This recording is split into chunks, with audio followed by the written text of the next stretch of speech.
When we look up at a modern airliner, we see a graceful machine slicing through the clouds. We admire the wings, the tail, and the sleek fuselage, yet the heart of that machine, the source of its power, is often overlooked. The jet engines slung under the wings are marvels of engineering. They are the result of decades of competition and staggering investment. In this global arena, American engine manufacturers have consistently held a dominant position.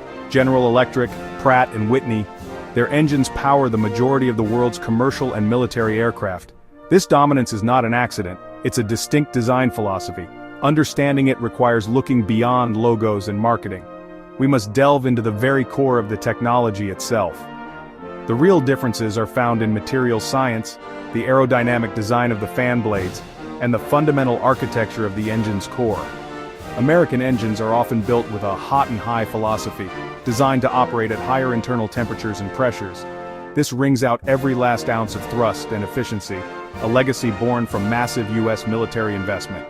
That innovation has trickled down to the commercial sector, giving U.S. manufacturers a head start in next-gen tech. Think of the legendary engines that defined aviation history. The Pratt & Whitney J58 that powered the SR-71 Blackbird is one, the GE90 is another. These were revolutionary leaps that redefined aviation. Willingness to take big risks paid enormous dividends, cementing the reputation of American engines as powerful and durable. This essay will explore the specific technological choices that separate American engines from Western Europe and Asia. Western Europe, Asia. We will compare design goals, from raw performance to European emphasis on modularity and lifecycle cost. We will examine materials like single crystal turbine blades and ceramic matrix composites, and how hardware differences translate into maintenance philosophies. By the end, you'll see why American technology continues to lead the way. The fundamental difference between American engines and international counterparts. What is the primary goal?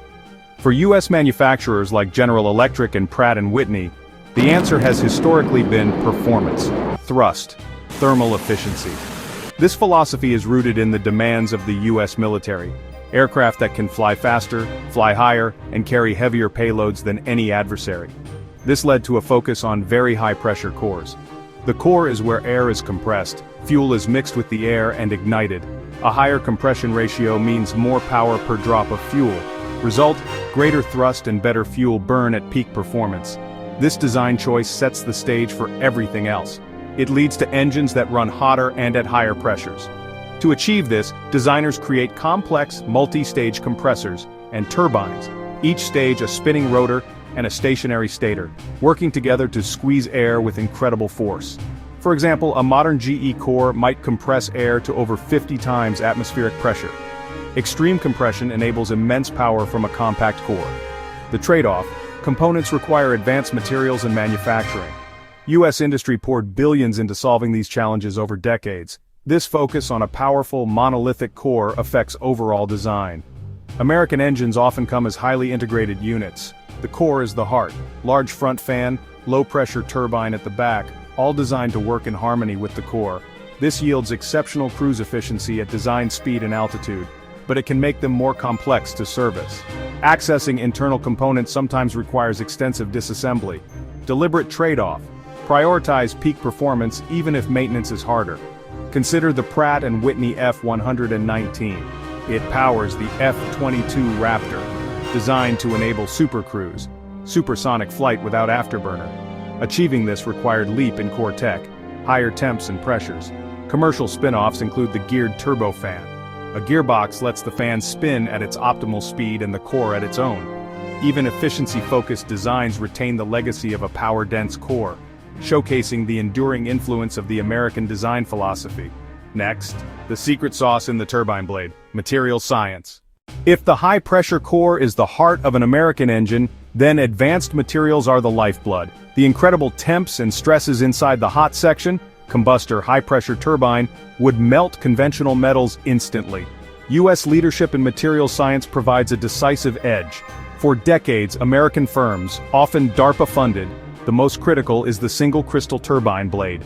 These blades are grown as one continuous crystal, eliminating grain boundaries that form crack initiation points. This tech allows blades to withstand temps higher than the base alloy melt point.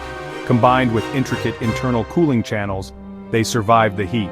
Air is bled from the compressor and forced through tiny passages inside the blade, forming a thin, insulating layer of cooler air. Design and manufacture of these channels is heavily protected IP, a major hurdle for competitors. Running hotter translates to greater thermal efficiency and more thrust, giving US engines a fundamental performance advantage.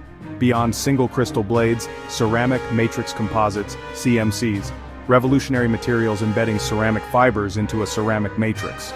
2/3 lighter than nickel alloys and withstands hundreds of degrees hotter with less cooling air. General Electric has been a world leader in implementing CMCs. The LEAP engine was the first commercial engine to use CMC shrouds. This reduces weight and improves fuel efficiency. Advanced CMC uses appear in the GE9X, in combustor and turbine. Relentless materials innovation is a key differentiator. While Europe and Asia work with advanced alloys, the US often matures and certifies next-gen materials first. It's about mastering the entire industrial process. From raw processing, forging, casting, and precision machining of extremely difficult materials, vertically integrated expertise creates high barriers to entry. Winning a fighter contract or airline order often comes down to a few percentage points of fuel burn, a margin frequently secured by unique material advantages. Next, efficiency and elegance, the European approach. While American makers pursued ultimate performance through high-pressure cores, their primary European competitor, Rolls-Royce, took a different path. Instead of two-spool designs, Rolls-Royce championed a three-spool architecture. 3 concentric shafts spin at different speeds. Low pressure, intermediate pressure, and high pressure compressors, each on its own shaft. This lets each section spin closer to its optimal aerodynamic speed. Result? Fewer stages in each compressor section, shorter and stiffer engines, making engines theoretically more efficient across a wider operating range.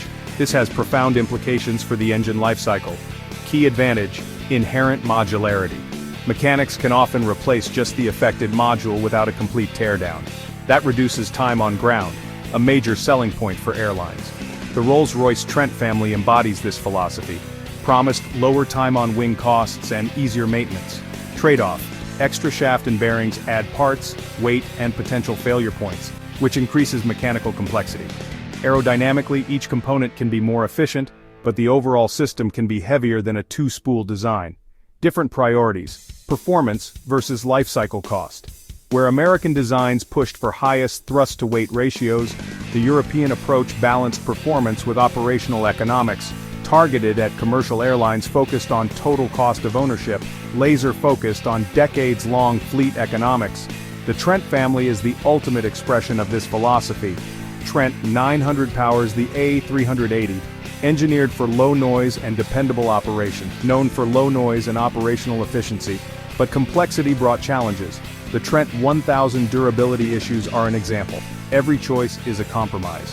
Modularity speeds repairs and reduces airline downtime, contrasting the American big-core two-spool approach with the European three-spool design.